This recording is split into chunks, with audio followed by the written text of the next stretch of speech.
You know that moment. The one where someone you love is sitting right in front of you, asking a simple question like, "What's going on with you lately?" And your whole body tightens before your mouth even opens. The room gets strangely quiet. Not loud quiet. Worse than that. The kind where you can hear the refrigerator humming in the next room.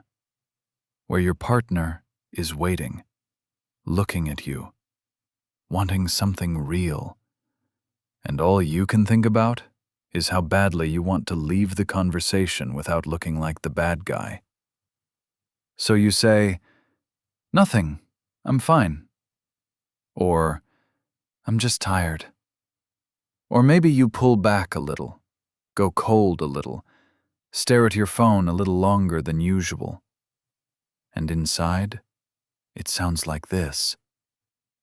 Why do I do this? Why does closeness feel heavy when I actually care? Why do I shut down with the person I want to feel safest with?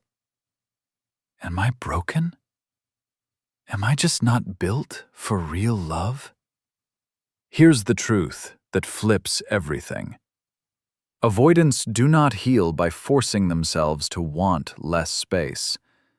They heal when their nervous system finally learns that closeness is not captivity. You're not failing at love. You're not too far gone.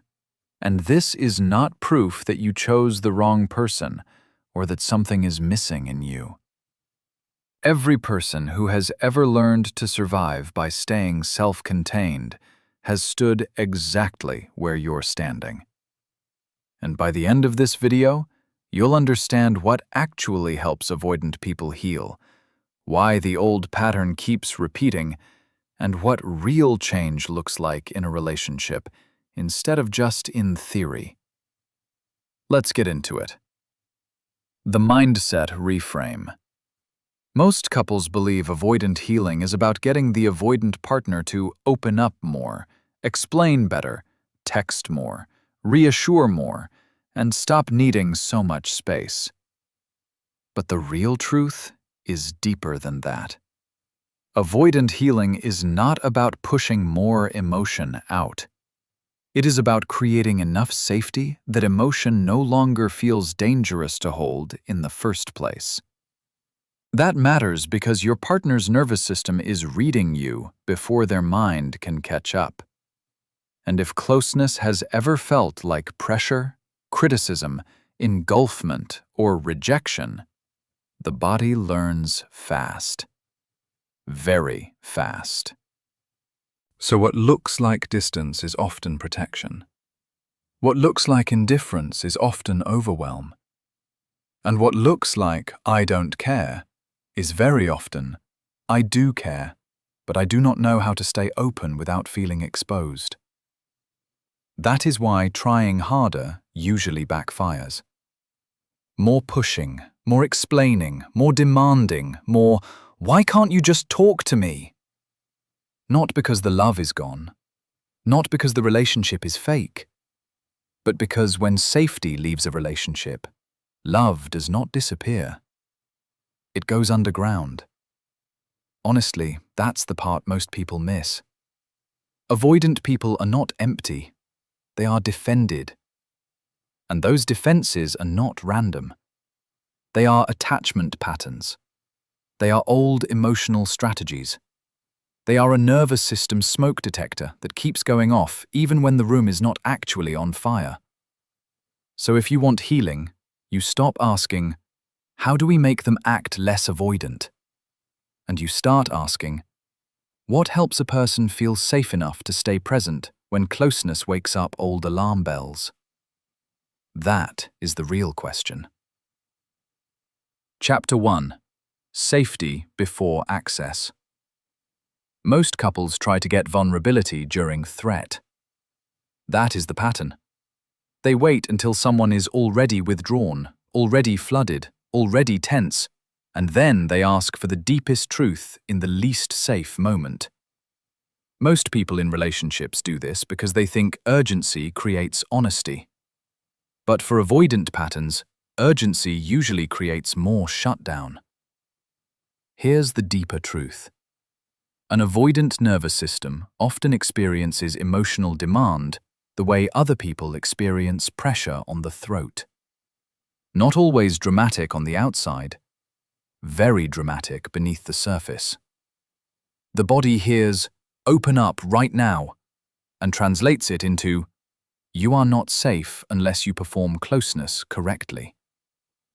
And this is where it gets really interesting. Healing does not begin with more access. It begins with more safety.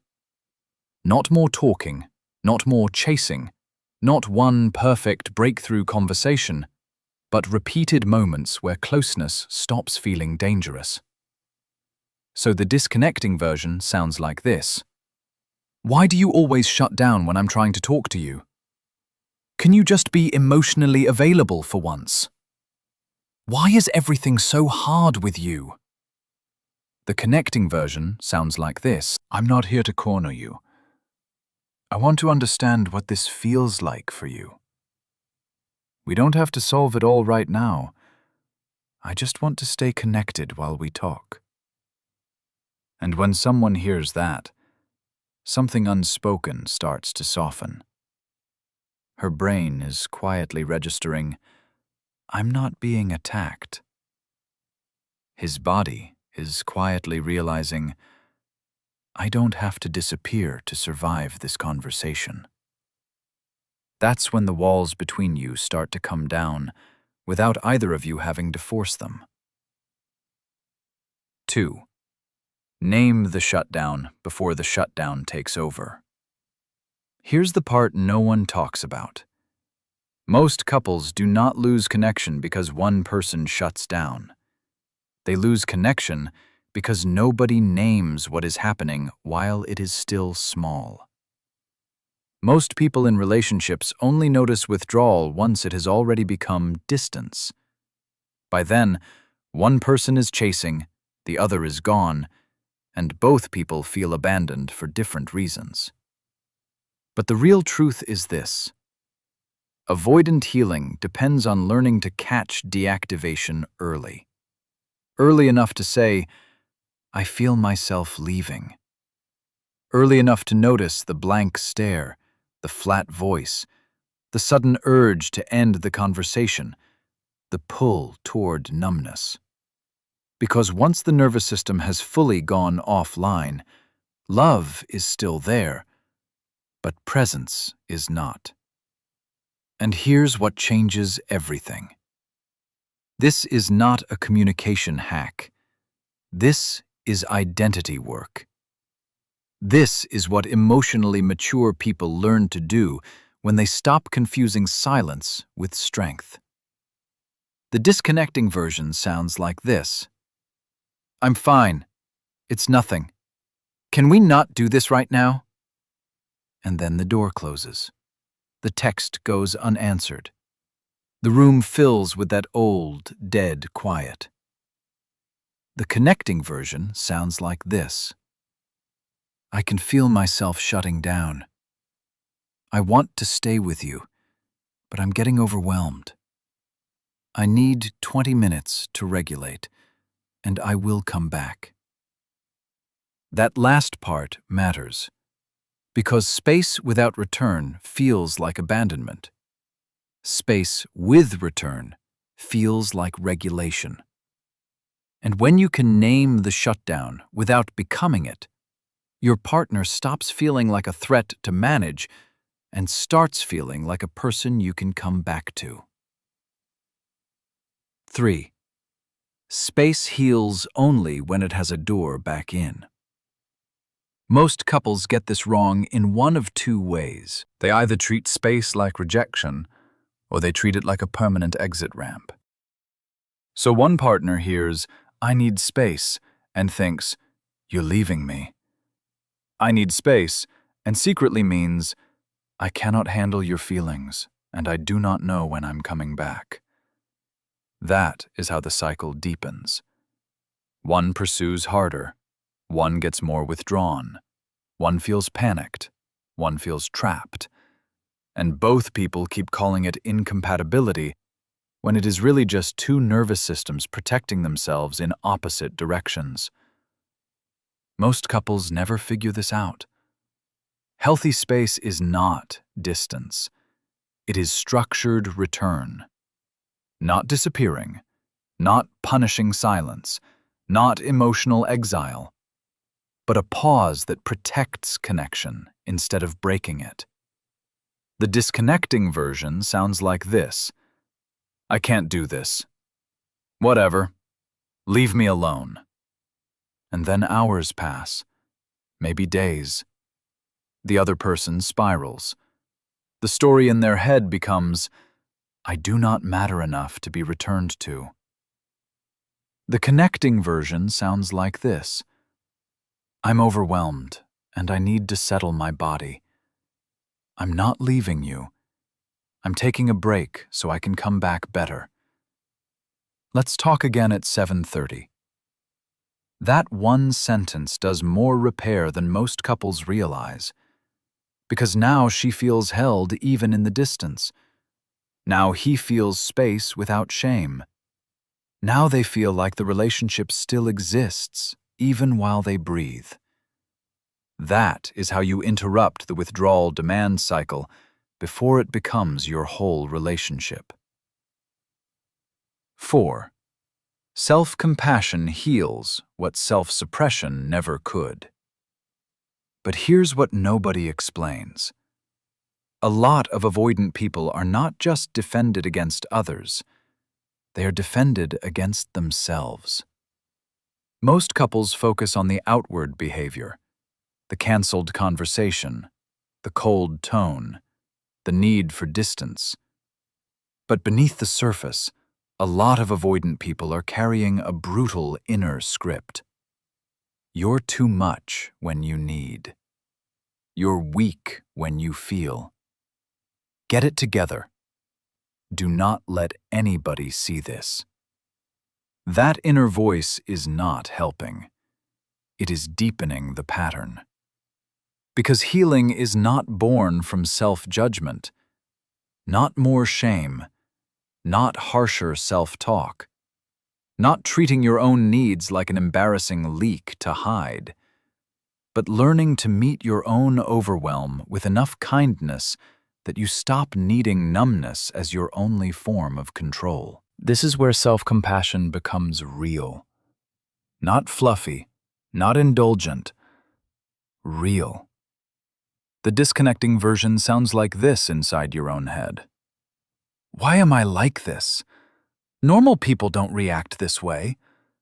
Just stop caring so much. And the body hears all of that as more danger. The connecting version sounds like this. Of course this feels hard. Something in me learned closeness was risky. I do not need to shame myself to stay present. And sometimes the partner version matters too. Instead of, why are you being so cold? It sounds like, I know this is hard for you too. Something in him is saying, maybe I don't have to hate myself to change. Something in her is saying, maybe being seen won't kill me after all. That is the shift that turns healing from a performance into an actual homecoming. PubMed Central. 5. Small vulnerability is bigger than big speeches. Here's the trap. Most couples think avoidant healing means one giant emotional breakthrough, one long night, one dramatic conversation, one movie scene confession where everything finally pours out and the relationship is fixed. That is not usually how this works. Intimacy is not built in the big moments. It is built in the 30-second ones, in the ordinary ones, in the moments where you choose to stay just a little more open than your old pattern wants you to be. And this is the one most couples never figure out. For avoidant patterns, small vulnerability is often more healing than grand vulnerability, because the nervous system can actually metabolize it.